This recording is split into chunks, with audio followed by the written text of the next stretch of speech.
Kaptipada block लावण्यदेवपुर panchayat कटुरिया प्राथमिक स्वास्थ्य केन्द्र रवींद्र लेंगा प्रेरणा रे राष्ट्रीय संवादर संवाददाता स्वेच्छासेवी अजय सामल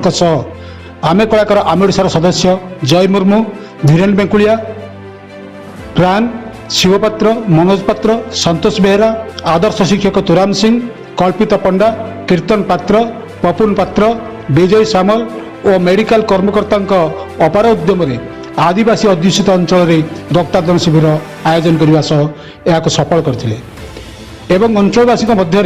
रक्तदान भली पवित्र कार्य महान कार्य सचेतनता सृष्टि करने को सक्षम होते यह शिविर में 45 यूनिट रक्त संग्रह होता एवं मुख्य अतिथि भाव लुलु भाई सरपंच सिनीश्री जोग देते कप्तिपदारू अजय सामल रिपोर्ट राष्ट्रीय संवाद।